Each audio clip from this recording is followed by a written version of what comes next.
Assalamualaikum Mas Gali. Saya Khairul Anwar dari Blogger Cirebon. Pertama ingin silaturahmi, yang kedua ingin mengulas sedikit tentang perjuangan Mas Gali bisa sampai ke titik ini.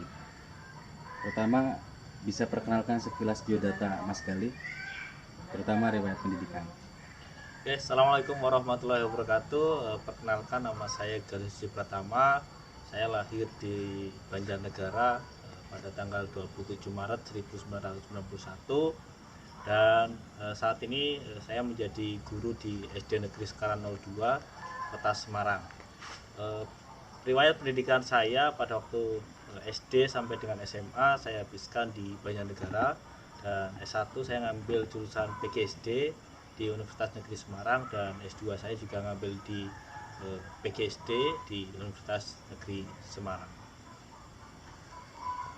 Kalau tempat kelahiran apa Mas Gali dari Semarang atau bagaimana? Bisa jelaskan Mas?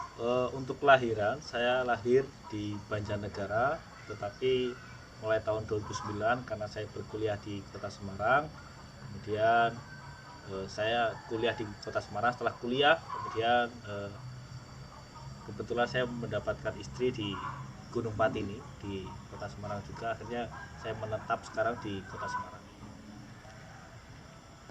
Sekarang aktivitas Mas Gali apa Mas? Ya tentu saja selain guru. Sebenarnya aktivitas sehari-hari itu sama ya seperti guru-guru yang lain lah. Jadi menjadi guru biasa di SD Negeri Sekaran 02. Cuma kebetulan beberapa bulan ataupun akhir-akhir ini punya beberapa kegiatan lah.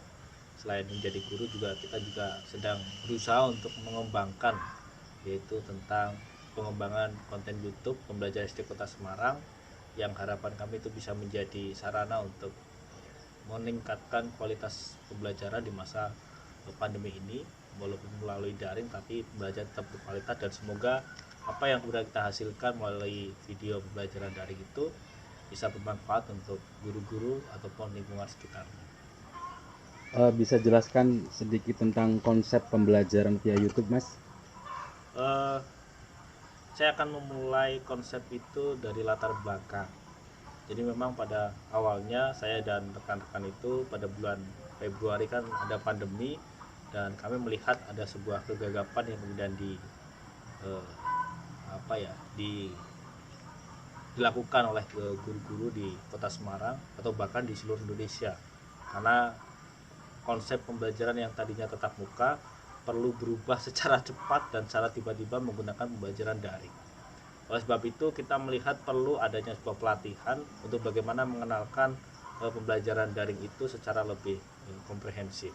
Jadi pada waktu bulan Maret kami menginisiasi ada pelatihan yang pertama yang kita namakan sebagai rumah pembelajaran daring. Di rumah itu ada learning management systemnya, LMS-nya menggunakan Google Classroom, materinya menggunakan Microsoft Sway dan Google Slide, kemudian video conference-nya menggunakan Zoom dan Meet, kemudian ada kuisnya atau soalnya menggunakan Quizzes dan juga Google Form. Namun tampaknya pada bulan Juni kita evaluasi, ternyata ada beberapa kendala yang kemudian guru-guru hadapi, yaitu guru sudah terbiasa membuat soal secara baik, tetapi di dalam penyampaian materi pembelajaran masih perlu ditingkatkan. Akhirnya pada bulan Juli kita bersama dengan rekan-rekan yang lain kemudian menginisiasi untuk lahirnya platform baru, yaitu platform YouTube.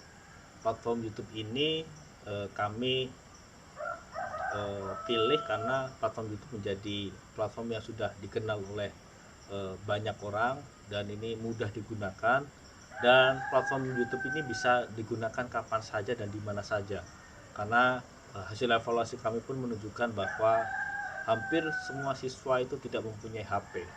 Yang punya HP adalah orang tuanya. Jadi ketika pembelajaran dilakukan pada saat tertentu, maka ada yang kemudian orang tuanya bekerja dan HP-nya dibawa oleh orang tuanya.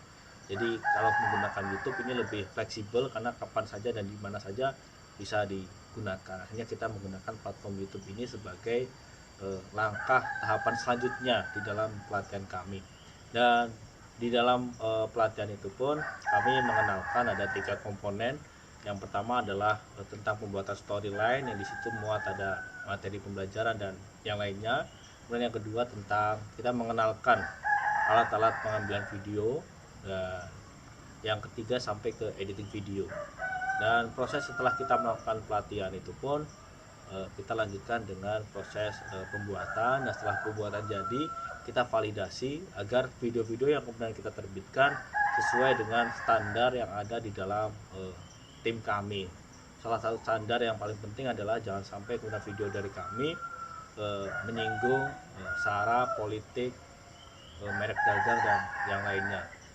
Selain itu ada juga tentang durasi dan kualitas video, kualitas gambar dan lain-lain juga diperhatikan. Setelah itu divalidasi, kemudian kita masukkan ke daftar antrian kami dan disitu akan kami upload secara bertahap. Dan kebetulan di platform YouTube kami sudah ada paket yang mungkin cukup komplit dari kelas 1 sampai dengan kelas 6, dan juga dari mapel yang tidak masuk tematik juga ada, dari bahasa Jawa, PJOK, matematika kelas tinggi sampai agama. Agama pun yang kemudian kita adakan itu ada 5 agama, dari agama Islam, Hindu, Buddha, Kristen, Katolik, yang itu menjadi salah satu video yang kemudian dinantikan juga oleh teman-teman yang lain. Di dalam proses pengembangannya kami hanya sebenarnya ingin untuk membantu rekan-rekan di Kota Semarang, karena memang kita melihat lingkungan sekitarnya Kota Semarang. Tetapi dalam proses pengembangannya ternyata video kami pun dinantikan di beberapa daerah lain untuk mengadopsi menggunakan video kami untuk pembelajaran. Itu yang kemudian kami lakukan, dan saya juga ingin menceritakan juga bahwa pada bulan Desember ini pun kami sudah mengevaluasi tahap yang kedua ini, dan kami rasa kita perlu juga untuk mengakomodir atau mengadministrasi dengan baik tentang soal juga itu perlu. Dan akhirnya kita ke depan itu tidak hanya menggunakan platform YouTube untuk pembelajaran, tapi sedang kita kembangkan juga menggunakan platform yang lain, yaitu platform Android. Jadi ke depan ini juga tahapan-tahapan kami akan semakin banyak, dan ya semoga aja bisa dilakukan dengan baik. Mas Gali melakukan semua ini secara kolektif atau individual? Berkaitan dengan itu, inisiator gerakan ini memang dari saya, tetapi secara kerja kita adalah kerja tim, karena kami di tim pengembang konten YouTube ini ada sekitar 500 sampai 600 orang yang terlibat. Jadi kita semua kerja tim dan semua kita terlibat untuk bagaimana menggerakkan teman-teman. Ada 2 pilar yang kemudian kita senantiasa gelorakan ke teman-teman. Yang satu adalah pilar gotong royong, yang kedua adalah pilar amal jariah. Kenapa gotong royong ini kita masukkan di situ? Karena kalau seandainya kita membuat satu video, maka kita nanti akan menghasilkan mungkin untuk kita bisa mendapatkan 16 video yang lain. Artinya di situ kita cuma ngambil satu, tetapi kita akan dapat banyak. Jadi kita gotong royong. Jadi mungkin satu kecamatan dia membuat satu ini, tapi dia akan mendapatkan di beberapa kecamatan yang lain. Nah, pilar yang kedua adalah amal jariah.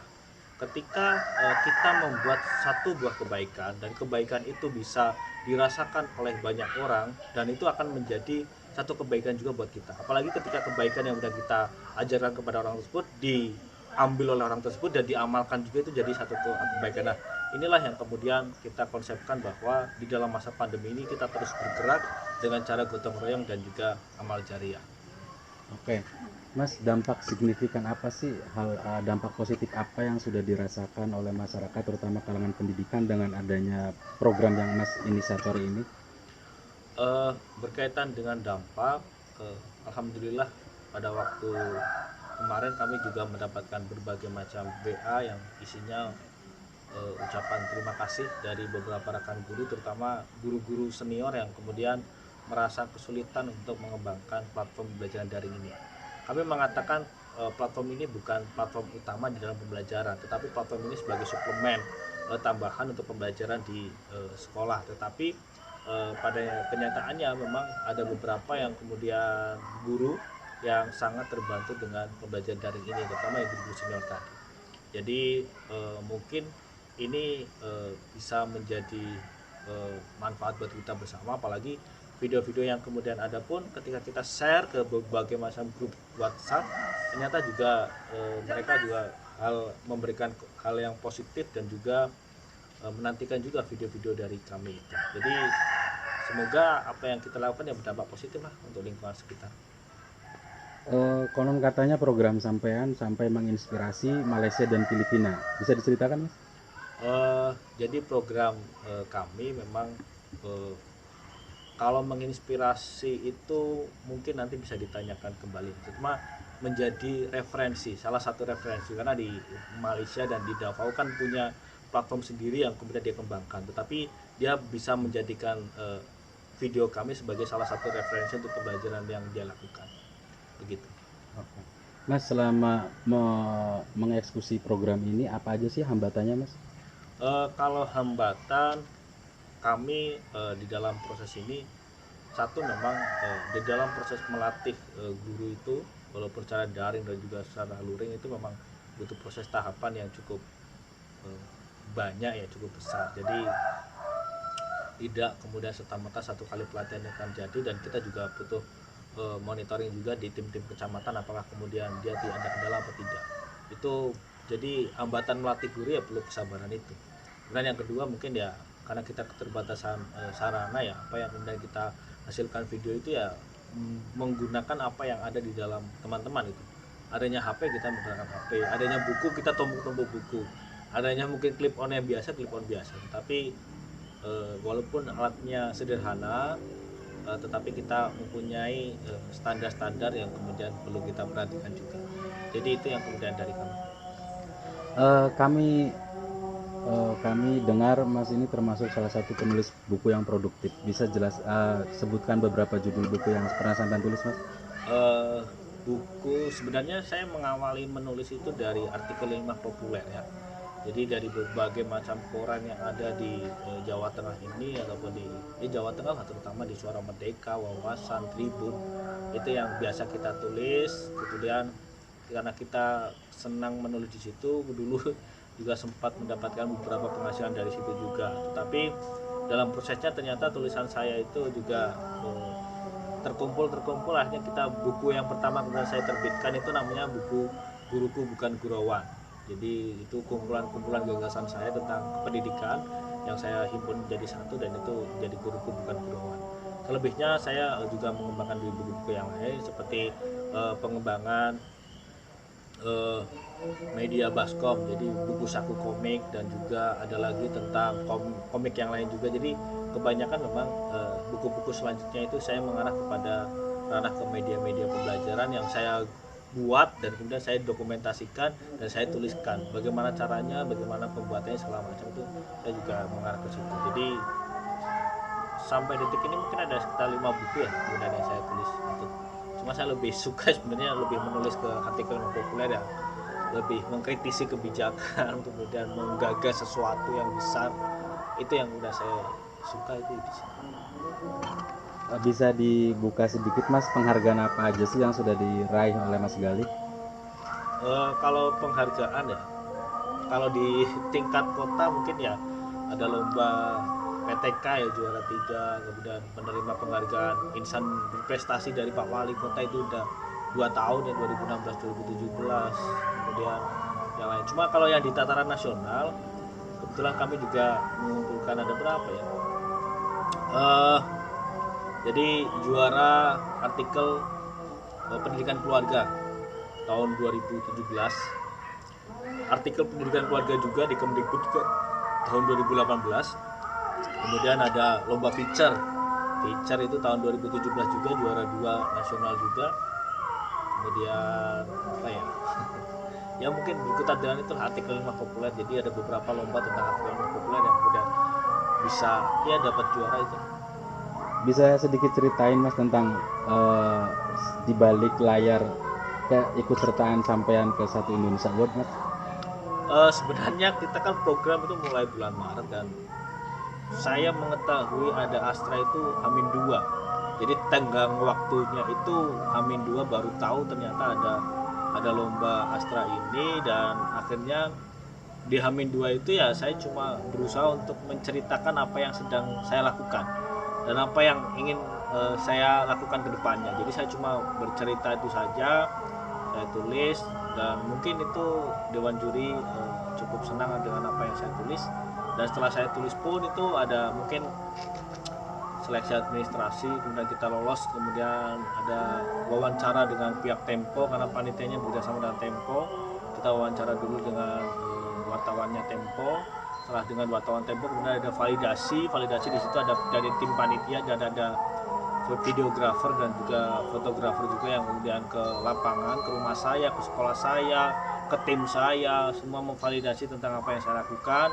Terus setelah itu di final saya berusaha untuk mempresentasikan apa yang saya lakukan di depan 11 juri, dan 11 juri itu ada mantan menteri, ada mantan wakil menteri, ada aktris, ada pegiat sosial, ada pegiat IT dan yang lainnya itu.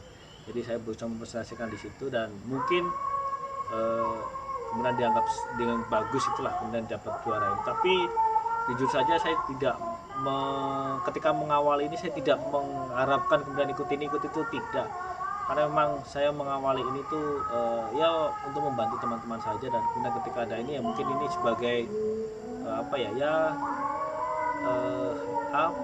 tambahan saja lah, tambahan motivasi untuk kita untuk senantiasa berkembang, karena kami niatnya memang untuk membantu teman-teman saja. Di dalam video kami juga untuk membantu teman-teman, jadi ini cuma sekedar pecut semangat buat kami untuk senantiasa berkarya dan jangan sampai berhenti itu. Apalagi kalau pandemi berakhir kemudian ada pembelajaran tatap muka, jangan sampai kemudian berhenti, ya tetap semangat saja, karena materi pembelajaran itu tetap digunakan walaupun kurikulumnya berubah, zaman berubah segala macam, tapi dokumentasi itu akan tetap bisa digunakan. Mas, kesan apa sih yang sampai dapat ketika dapat satu Indonesia Award? Kesannya itu cukup luar biasa ya, karena memang ada pihak swasta, terutama Astra ini, yang kemudian memberikan perhatian yang begitu besar terhadap berbagai macam kreativitas yang dilakukan oleh anak-anak bangsa.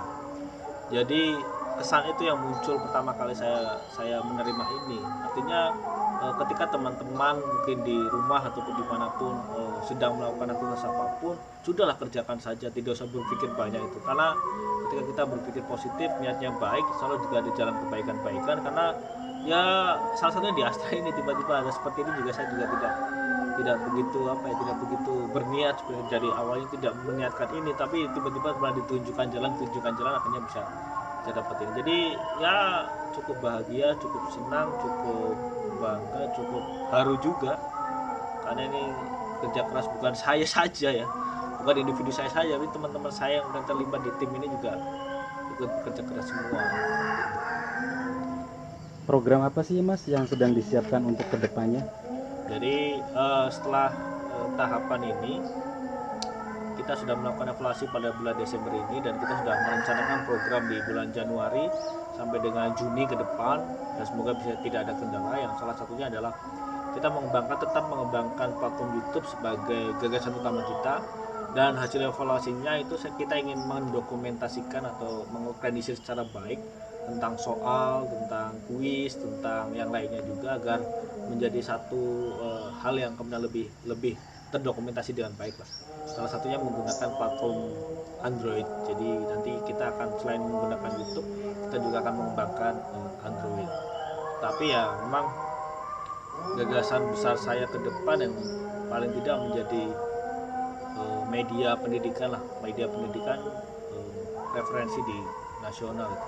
Nah, nanti pakai YouTube ataupun pakai Android, ataupun besok pakai blog, ataupun besok pakai TV digital ataupun apa, kita juga tidak tahu, tapi yang jelas kita mengarah ke sana. Nanti kita evaluasi terus, yang penting setiap saat bergerak, ada perubahan dan tidak berhenti, semoga bisa sampai pada tujuannya gitu. Ada harapan atau pesan yang ingin Mas sampaikan ke Astra?